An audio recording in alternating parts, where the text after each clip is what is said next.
सभी को नमस्कार। स्टूडेंट्स, नोबल नेचर हमारी पूरी हो गई। नोबल नेचर से संबंधित सारे क्वेश्चन जो भी रनिंग में है वो हमने आपको कराए। अब हम नेक्स्ट पोइम पढ़ेंगे। दो अगली पोइम में देखें, रजन अग्रवाल हमारे इंडियन पोइट, उनके द्वारा इसको लिखा गया। इन्होंने इस कविता में ये व्यक्त करने का प्रयास किया कि चाहे मनुष्य हो, चाहे पशु पक्षी हो, चाहे जीव जंतु हो, सभी आशा पर ही निर्भर होते हैं। बिना आशा के जीवन को आगे नहीं चलाया जा सकता। जीवन की हर क्रियाविधि आशा पर ही निर्भर होती है। ये समझाने का प्रयास कवि ने इस कविता में किया है। हम इस कविता को स्टेंजा वाइज पढ़ेंगे और लास्ट में फिर इसको एक साथ पूरा पढ़ लेंगे। तो यहाँ देखो, पहला स्टेंजा हमारे पास है, 4 लाइन हमारे पास दी गई हैं, तो आप इसको समझने का प्रयास करें। Hop is given different names. कवि कह रहा है कि हॉप इज गिवन, ध्यान देना यहाँ हॉप के साथ इज गिवन आ रहा है। सेंटेंस दिया है, पैसिव वॉइस में बना है। क्यों बना है? क्योंकि दिया गया सब्जेक्ट जब दी गई क्रिया को नहीं कर पाता तो सेंटेंस पैसिव में बनता है। इसका मतलब आशा को अलग अलग नाम दिए गए। कहने का मतलब आशा ने तो दिए नहीं है, अलग अलग लोगों के द्वारा दिए गए। होप इज गिवन, देखो होप जो शब्द है उसका मतलब हम जानते हैं आशा। और आशा भी कैसी? आशा भी किसी चीज को प्राप्त करने की एक भावना, ठीक है, एक इच्छा शक्ति। होप का मीन्स हमने यहाँ लिखा feeling that something desired may happen. कोई भी ऐसी भावना जो किसी चीज को घटित होने की इच्छा का भाव रखती हो, यानी कि किसी भी चीज के घटित होने की इच्छा का भाव रखना क्या होता है? होप होता है, ठीक है। तो इसको अलग अलग नाम दिए गए हैं, अलग अलग लोगों के द्वारा इसको अलग अलग नामों से जाना गया है, ठीक है। यहाँ प्रश्न बनेगा कि what are the different names given to hope. आशा को अलग अलग नाम कौन कौन से दिए गए हैं, तो ये नाम हमें इसमें से समझने हैं। 2 नंबर का प्रश्न बनता है। सम कॉल इट एक्सपेक्टेशन, कुछ इसको एक्सपेक्टेशन कहते हैं, उम्मीद कहते हैं। कुछ लोग इसको उम्मीद कहते हैं।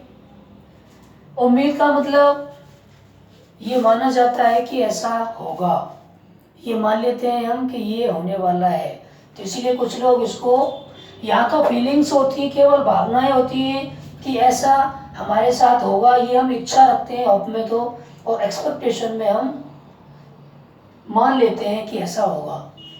तो कुछ लोग इसको एक्सपेक्टेशन कहते हैं, पहला नाम। अदर टर्म्स, टर्म का मतलब होता है डिफाइन, परिभाषित करना। क्या मतलब है? परिभाषित करना। अन्य इसको परिभाषित करते हैं, किसको? इट, आशा को। अन्य इसको परिभाषित करते हैं फ्यूचर रिवलेंस। फ्यूचर रिवलेंस का मतलब होता है भविष्य की प्रासंगिकता। भविष्य की प्रासंगिकता का मतलब है भविष्य से जुड़े हुए मामलों से संबंधित उचित प्रकार की कोई भी क्रियाविधि क्या होता है? फ्यूचर रिवलेंस होता है। फ्यूचर रिवलेंस का मतलब है जो भविष्य से जुड़ी हुई हो, चाहे भविष्य नजदीक का हो चाहे भविष्य दूर का हो। अर्थात इसको भविष्य से जुड़ी हुई एक विचार, एक धारणा, एक इच्छा माना जाता है, जो चाहे भविष्य नजदीक का हो चाहे भविष्य दूर का हो। एक स्टूडेंट पढ़ने जाएगा, उम्मीद ये रहेगी, आशा ये रहेगी कि वो पढ़ लिख कर एक अच्छा इंसान बनेगा, उसको अच्छा जॉब मिलेगा। अभी स्कूल जा रहा है बच्चा, तो नियर फ्यूचर में हम उम्मीद करेंगे कि उसके अंदर अच्छे संस्कार आए, उसका मन पढ़ने में लगे, जो भी वो पढ़ रहा है उसको ढंग से पढ़े। ये उसकी नियर फ्यूचर की फ्यूचर रिवलेंस है। और भविष्य के लिए हम सोचेंगे कि वो पढ़ लिख करके एक अच्छा जॉब प्राप्त करे, अच्छा एक मानव समाज के लिए मिले। ये हम फ्यूचर रिवलेंस में दूर के लिए पढ़ते हैं, इसलिए इसको माना गया future relevance. Some others think it, तो यहाँ देखो, एक तो लोग कहते हैं एक्सपेक्टेशन, दूसरा इसको कहते हैं future relevance. Some other things, कुछ अन्य इसको सोचते हैं मेजर ऑफ बेनिफिक्शन। देखो मेजर का यहाँ पर है, देखो कोर्स ऑफ एक्शन होता है, कार्य करने का एक तरीका, लेकिन यहाँ पर केवल तरीका। कुछ लोग इसको तरीका मानते हैं बेनिफिक्शन पर परोपकार का। बेनिफिक्शन का मतलब परोपकार। कुछ लोग इसको परहित या परोपकार करने का एक तरीका मानते हैं। कुछ लोग मानते हैं कि जब आदमी निराश होता है तो उसको आस बनाई जाती है, उम्मीद बनाई जाती है, आशा की दिलासा दी जाती है कि आपके साथ भविष्य में ये अच्छा हो सकता है। तो इस तरह से हम उस व्यक्ति के जीवन को और अधिक प्रकाशमान, ऊर्जावान बनाने में मदद करते हैं। तो भविष्य की आशा उस व्यक्ति को एक परोपकार के साधन के द्वारा हम उसको आगे बढ़ने में मदद करते हैं। तो कवि ये कहना चाह रहा है कि आशा को अलग अलग नाम दिए गए हैं। कुछ लोग इसको उम्मीद कहते हैं, कुछ लोग इसको भविष्य की प्रासंगिकता कहते हैं, अर्थात भविष्य से जुड़े हुए मामलों से संबंधित बातें इसके द्वारा व्यक्त की जाती हैं। कुछ लोग इसको परोपकार करने का तरीका भी कहते हैं। तो ये इसके कुछ कठिन शब्द हैं जिनको आप लिखेंगे।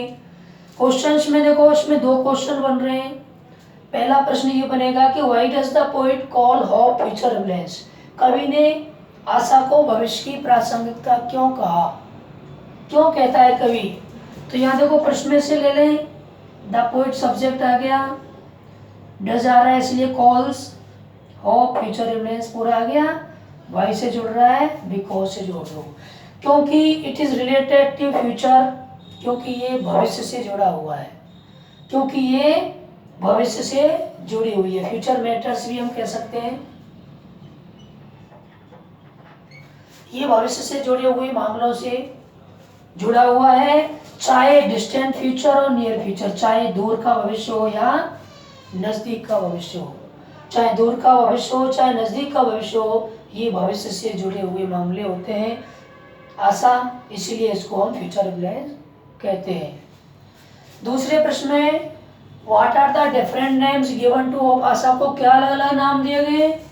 एक मैंने बात कही थी कि वोट के द्वारा ऑब्जेक्ट व्यक्त होगा, मेन वर्ब आएगी, तो मेन वर्ब नहीं है, प्रश्न पूछा जा रहा है, तो यहाँ हम सब्जेक्ट के रूप में भी इसका आंसर लिख सकते हैं। क्या क्या अलग अलग नाम दिए गए। Expectation,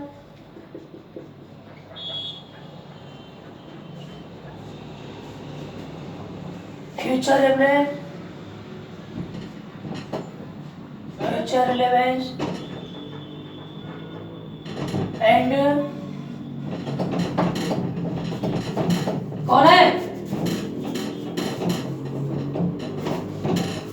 and a measure of बेनिफिक्शन।